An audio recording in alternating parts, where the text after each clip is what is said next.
Сан емес, сапа маңызды. Шкаптағы иін тірескен кітаптарда не пайда? Егер бұл кітаптың иесі өмір бойы бір бетін оқымаса, кітаптың көптігі оқып отырған адамға өнеге бола алмайды. Керісінше, кітаптың көптігі оған жүк. Әр авторды оқып шатасқаннан гөрі бірнеше авторға сенім арту әлдеқайда тиімдірек.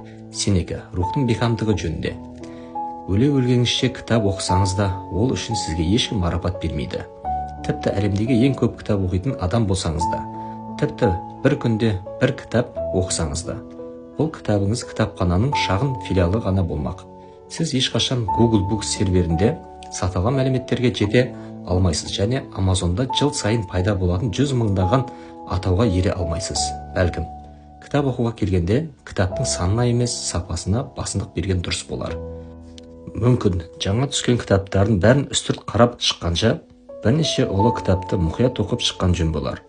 Бәлкім, сонда сіздің кітап сөреңіз толы болмаса да, миыңыз бен өміріңіз жақсы мәліметтерге толар.